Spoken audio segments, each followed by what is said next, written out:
سوال نمبر 6 میں اللہ تعالیٰ نے رسولوں کو کس مقصد کے لیے بھیجا؟ یہ سارے سوالات توحید کی اہمیت کو بیان کر رہے ہیں، پچھلے سوال بھی اور یہ سوال بھی۔ اللہ تعالیٰ نے رسولوں کو کس مقصد کے لیے بھیجا؟ جواب کیا ہے؟ تاکہ لوگوں کو ایک اللہ کی عبادت کی دعوت دیں اور اس کے ساتھ شرک سے منع کریں، تاکہ لوگوں کو ایک اللہ کی عبادت کی دعوت دیں اور اس کے ساتھ شرک کرنے سے منع کریں۔ یہ ہے رسولوں کا دنیا میں آنے کا بنیادی مقصد۔ آپ کہیں گے کہ انہوں نے لوگوں کو نمازیں سکھائیں، روزوں کا حکم دیا اور مختلف طرح کی تعلیمات دی، وہ کہاں ہے؟ دین کا بہت زیادہ حصہ جو ہے وہ احکامات پر ہے، نماز، روزہ، حج، زکوٰۃ، حلال و حرام، جائز ناجائز، فرض واجب سنت، یہ ساری چیزیں بنیاد یہ ہے، اور ساری چیزیں اسی طرف لوٹتی ہیں، توحید کی طرف۔ نماز کیا ہے؟ توحید کا عملی ایک اس کی پریکٹس ہے کہ اللہ کے سامنے عاجزی کے ساتھ کھڑے ہونا اور اس کی توحید کے اعلان کرنے، ایاک نعبد و ایاک نستعین، سبحانک اللہ سے لے کر آگے قرآن کریم کی تلاوت کرتے ہوئے بھی طرح طرح کی آپ آیتیں پڑھیں گے جس میں توحید کا بیان ہے سارا۔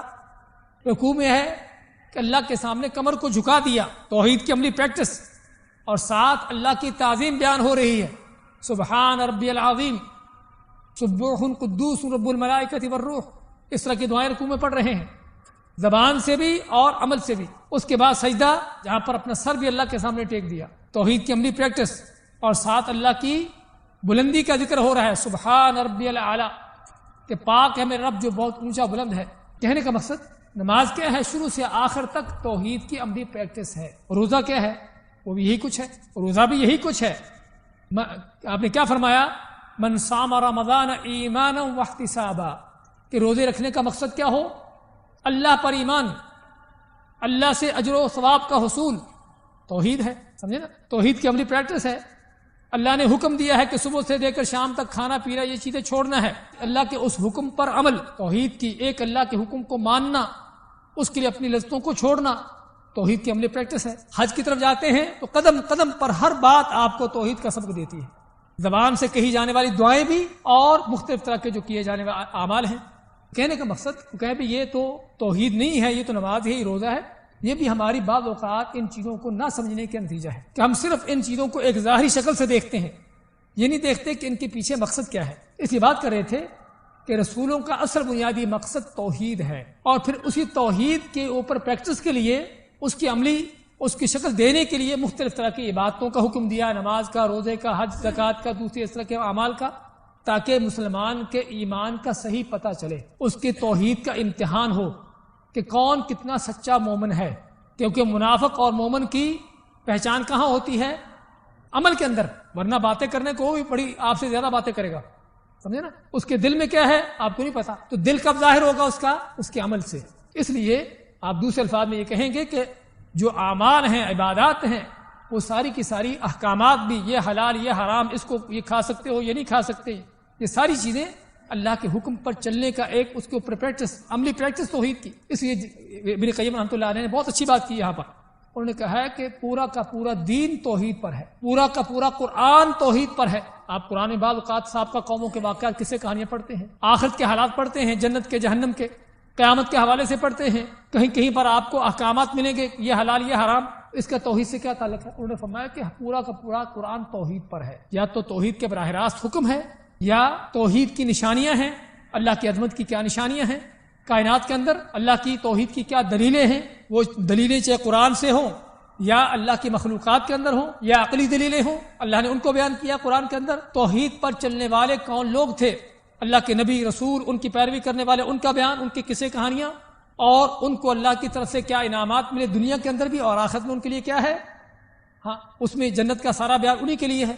توحید کی مخالفت کرنے والے کون تھے؟ کافر، مشرک، نبیوں کے دشمن کون تھے، ان کا کیا رویہ رہا نبیوں کے ساتھ، ان کے واقعات پڑھتے ہیں ہم، نوح علیہ السلام سے لے کر، اور دنیا میں ان کا انجام کیا ہوا، کس طریقے سے تباہ و برباد ہوئے، اور آخرت میں جہنم کے بارے میں جو کچھ پڑھتے ہیں وہ سارا انہی کے حوالے سے۔ حلال و حرام، عبادات، یہ سارا کچھ کیا ہے؟ اسی توحید کی عملی پریکٹس ہے۔ کہنے کا مقصد جب یہ کہا جاتا ہے کہ رسولوں کا اصل مقصد توحید تھا، تو اس میں کوئی مبالغہ نہیں، حقیقت یہی ہے کہ توحید ہی اصل ان کی دعوت ہے، باقی ساری چیزیں اسی توحید کو ہی، اسی پر لوگوں کو چلانے کے لیے ایک عملی اس کا جامہ تھا، عملی نمونہ تھا۔ تو بات کر رہے تھے کہ اللہ تعالیٰ کا، یعنی کہ اللہ تعالیٰ نے رسولوں کو کیوں بھیجا، کس مقصد کے لیے بھیجا؟ تاکہ لوگوں کو ایک اللہ کی عبادت کی دعوت دیں اور اس کے ساتھ شرک کرنے سے منع کریں۔ دلیل کیا ہے؟ وَلَقَدْ بَعَثْنَا فِي كُلِّ أُمَّةٍ رَسُولًا، غور سے سنا کریں آیتوں کو تاکہ صحیح الفاظ سے یاد کر سکیں. وَلَقَدْ بَعَثْنَا فِي كُلِّ أُمَّةٍ رَسُولًا، وَلَقَدْ اور یقیناً، قسم کھا کے، تاکید کے ساتھ، بعثنا بھیجا ہم نے، فی کل امت ہر امت کے اندر، ہر قوم کے اندر، رسول بھیجا. کس لیے؟ ان اعبدوا اللہ کے، تاکہ لوگ اللہ کی عبادت کریں. ان اعبدوا اللہ کے، تاکہ اللہ کی عبادت کریں.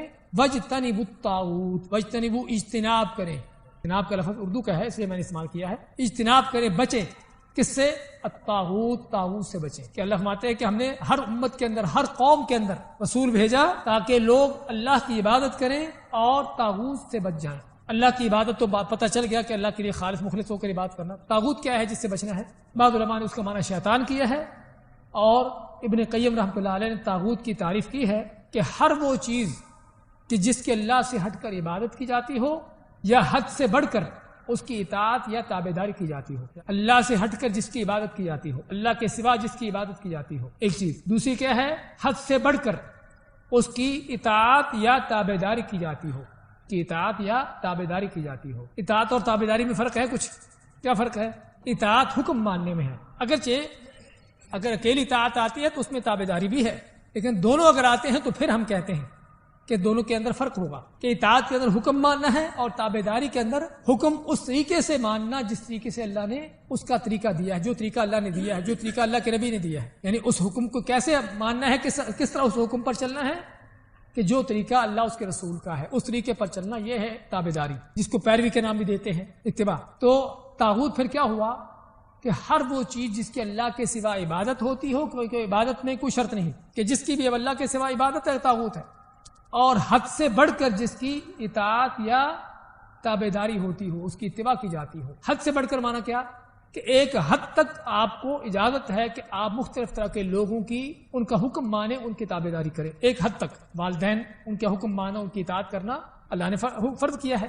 اپنے حکمران، علماء، اس طرح کے مختلف طرح کے لوگ کہ جن کا حکم ماننا، ان کی تابعداری کرنے کی ایک حد ہے. وہ حد کہاں تک ہے؟ کہ جہاں پر اللہ اس کے رسول کے حکم کی مخالفت، کہ جہاں پر اللہ کی مخالفت نہ ہو. جہاں پر اللہ کی مخالفت ہو جاتی ہے پھر وہاں ان کی اطاعت نہیں، وہاں ان کی اطاعت نہیں، چاہے والدین ہو، چاہے حکمران ہو، چاہے کوئی لیڈر بڑا ہو، کوئی بھی کیوں نہ ہو. کہ جہاں پر اللہ کی نافرمانی ہے وہاں پر کسی کی اطاعت نہیں. تو یہ طاغوت کا معنی تھوڑا یاد کرنے کی کوشش کریے تاکہ ایک بار یاد ہو جائے گا تو آگے آپ کو مستقل کام آتا رہے گا. پھر سے بتاتے ہیں کہ طاغوت کیا ہے؟ کہ جس کے اللہ کے سوا عبادت کی جاتی ہو یا اس کی حد سے بڑھ کر اطاعت یا تابعداری کی جاتی ہے. تو اللہ فرماتا ہے کہ ہم نے ہر امت کے اندر رسول بھیجا، اور اس آیت سے معلوم ہوا کہ اللہ تعالیٰ نے ہر قوم کے اندر رسول بھیجے. اور یہی معنی ہے کہ جو حدیث میں آتا ہے کہ اللہ کے نبی صلی اللہ علیہ وسلم کہ 1,24,000 نبی، نوح علیہ السلام سے جب سے نبوت کا رسالت کا سلسلہ شروع ہوا ہے، کس قدر قومیں آئی ہیں. تو اللہ تعالیٰ ہر قوم کے اندر رسول بھیجتا رہا ہے، اور بعض اوقات ایک ہی وقت میں ایک سے زیادہ رسول. مقصد کیا ہے؟ ان اعبدوا اللہ، کے تاکہ لوگ اللہ کی عبادت کریں. واجتنبوا الطاغوت، اور طاغوت سے بچ جائیں، یعنی اللہ سے ہٹ کر اوروں کی عبادت نہ کریں، اللہ کی حدوں سے نکل کر، اللہ کی مقرر کردہ حدوں سے نکل کر ان کی اطاعت اور تابعداری نہ کریں. اور حدیث میں اس کی کیا دلیل ہے؟ یہ کہ دیکھیے حدیث جو ہے آپ کے سامنے جو حدیث ہے نا، جس کے 1 2 3 4 لفظ ہیں. صرف یہ حدیث ساری پیش کرتے تو شاید آدھے سفر پر آتی، لیکن صرف آپ کو 4 لفظ اس کے دیے ہیں تاکہ آپ ان کو یاد کر لیں. تو لفظ کیا ہے؟ الانبیاء اخوہ. اللہ کے نبی صلی اللہ علیہ وسلم کا فرمان ہے کہ نبی کون ہے؟ سارے آپس میں بھائی ہیں. دینہم واحد، ان کا دین ایک ہے. سارے نبی ایک بھائی ہیں، ان کا دین ایک ہے. بھائی ہونے کا معنی کہ سبھی اللہ کی طرف سے ہیں، سبھی ایک دوسرے میں سے ہیں، سبھی کا منہج، سبھی کا طریقہ، سبھی کی دعوت ایک ہے. دینہم واحد، ان کا دین بھی ایک ہے، ان کی دعوت بھی ایک ہے. وہ کون سی دعوت ہے؟ توحید کی دعوت. ہاں ایک چیز میں ان کا فرق ہے، وہ اس کو یہاں پر ذکر نہیں کیا، اس توحید سے متعلقہ نہیں ہے. تو آپ نے کیا فرمایا؟ الانبیاء اخوہ، سبھی نبی بھائی ہیں، یعنی ایک دوسرے میں سے ہیں.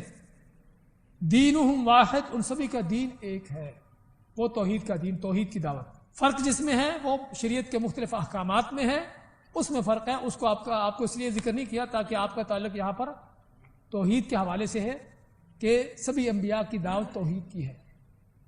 احکامات میں، نماز میں کسی کا فرق ہوگا، کسی کی 2 نمازیں، کسی کی 5 ہیں، روزوں میں فرق ہوگا، وہ الگ بات ہے، لیکن توحید میں سبھی نبیوں کی ایک دعوت، ایک منہج، اس میں کوئی فرق نہیں. تو یہ اللہ نے رسولوں کو کیوں بھیجا، اس کا جواب بھی اور اس کی دلیل قرآن سے اور اس کی دلیل حدیث سے.